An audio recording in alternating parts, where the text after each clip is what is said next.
You know, it's almost like your birthday with a package from China, so let's go.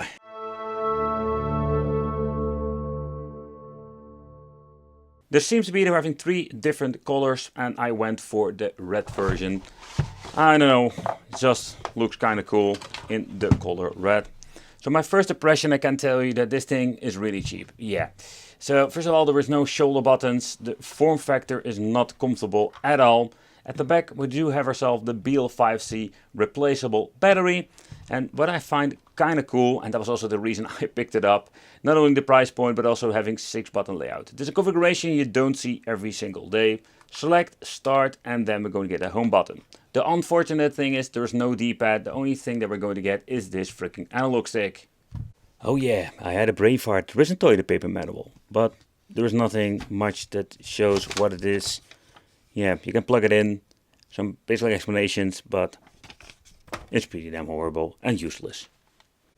Yeah, and analog is the slider joystick, the same kind of technology or kind of a joystick that we have seen back in the day with the PlayStation Portable. But they're only going to have one speaker at the left side, and this is absolutely a budget product when it comes to that. So inside the box we do have more goodies. So first of all, it comes with an extra controller. And I was quite surprised to see that this thing feels kind of comfortable. Even having this special, let's say, overall form factor of this thing is absolutely nuts. Yeah, what about the device itself? The configuration also is kind of strange. So I just wanted to showcase, if you want to plug this thing in, you need to do it over here at the right bottom corner. It's a very strange situation. And oh, not to forget, a very important thing that we need to double check is of course SD card. 16 GB comes with this particular model, but I can tell you there are no brands. I think this is a new thing going on there in China. They're not going to give us any good brands anymore. The on and off switch at the right side and the volume control. The menu, we did see this before with the sub handhelds. So we do have these thumbnails. The thumbnails cannot be switched out. It's fixed. And if the file behind it gets corrupted, it will not work whatsoever. So we are going to have NES, GBA, Mega Drive, Super Famicom and MAME. And this is the setting. The first thing that we're going to try out is to find actually how to get into the menu. No, this button, no. Oh, there we go. And here we're going to change out the language, Espanol, English, and an ancient language. Only 3 of them is kind of interesting, but also weird. All right, select product information. That only shows the SD card. Factory default, and this is for the output, so it needs to be configured if you need to plug it in. So that's a little bit of a bummer. Next thing that we need to do is figure out how to get out of this menu. I think it was pressing start if I'm saying it correctly. Select home. Oh man, the configuration of these things are freaking pain. And yeah, okay, so you know, when it comes to the configuration of everything, what is interesting with the language, it also changes out the front thumbnail, so that is great in my opinion. But the way how this thing actually works, it's so messed up. So the Y button is actually getting into it, into the menus, close screen, and we have auto shut off. This always saving some batteries. About the battery time, I think you will have around, let's say, in 4 or 5 hours or so, depending on how good the charge is. This is only 2 stripes, and I've been playing for it for not a long time, so it depends. Nevertheless, the time which you're going to actually get play with it is also not really relevant. You can always bring multiple batteries with you. But yeah, if you can hit a couple of hours, I think you need to be very glad.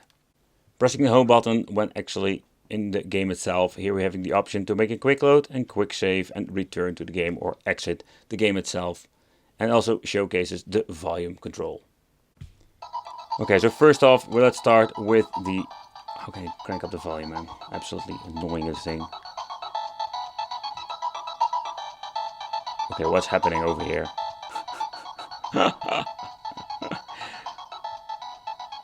Oh, the power is now low because I'm cranking it up. Wow, this is how it runs. It runs pretty damn horrible. I can tell you that. Oh, I'm going back from the main menu. It even stutters more. I find it quite fascinating to see how they managed to mess up the emulation of NES. Come on. You can run this on a freaking potato nowadays. Well, I'm always a big fan of the D-pad. I do love this slider joystick. Especially because of the pattern on it. It gives you a lot of grip and a lot of control of the game.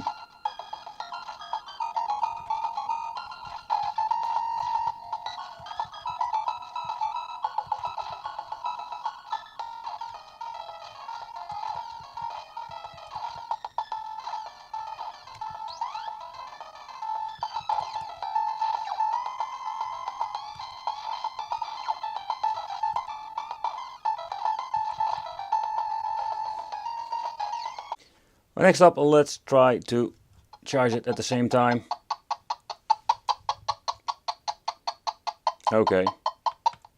Can we go back to the menu? Can we just reboot the freaking game?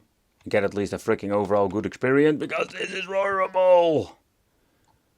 Let's try to boot it up again. But it feels that its system is so freaking slow. In every single way. It's freaking annoying. Come on! Put up the game again. Let's give it another try. But if you think you've seen all of the mistakes they're making with this, it's getting worse. So if you're going to be charging this device at the same time that we're going to actually boot up a game, it just freezes. Yeah, actually, so you cannot even charge and play games. So you're just having a couple of hours to play with a battery, or a couple of batteries. That's it. That is really bad. Another system I want to check out is some Game Boy Advance. There are so many cool games to actually play on this.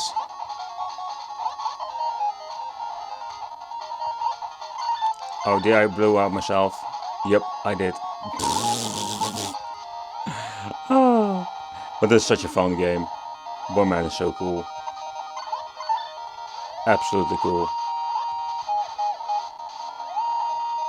Oh yeah. Okay, so there's always one thing with this freaking device I need to figure out: where is the acceleration?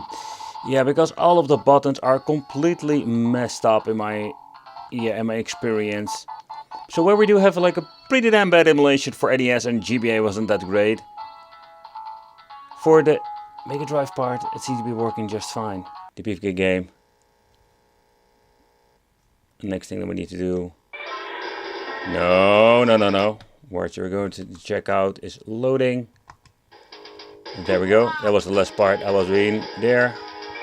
Entering credits. And there we go. Oh, you still need to choose a character.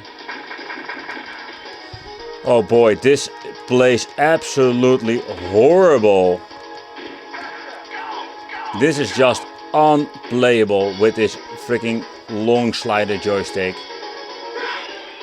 But hey, you can play together.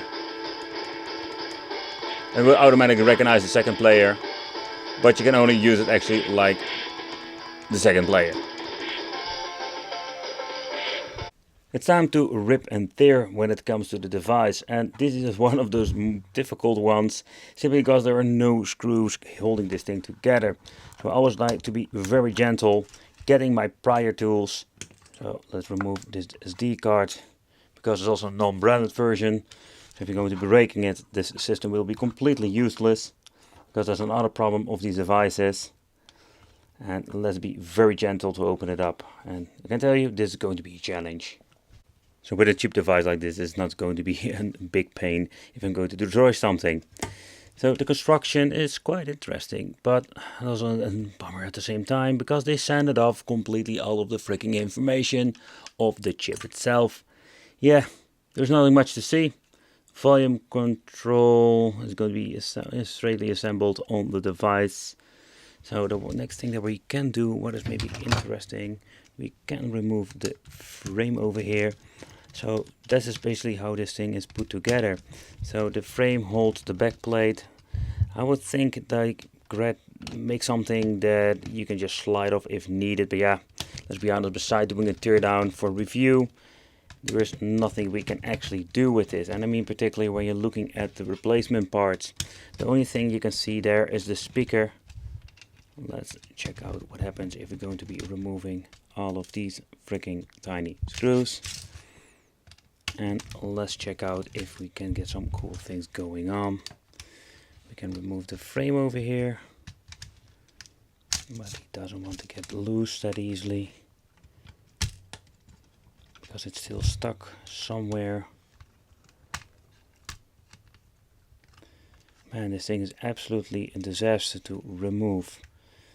But then I think it's also kind of pointless in my opinion, because even if I can remove this thing, it makes no sense whatsoever. Underneath here we're finding the PCB. There's one huge PCB, by the way. And we can replace the LCD if you need to. This chip says e-tron Tech. But there is nothing much we can actually do with this, even if I can remove it, and I know I can remove it. The PCB has been screwed down with a couple of screws here and there, holding it in place.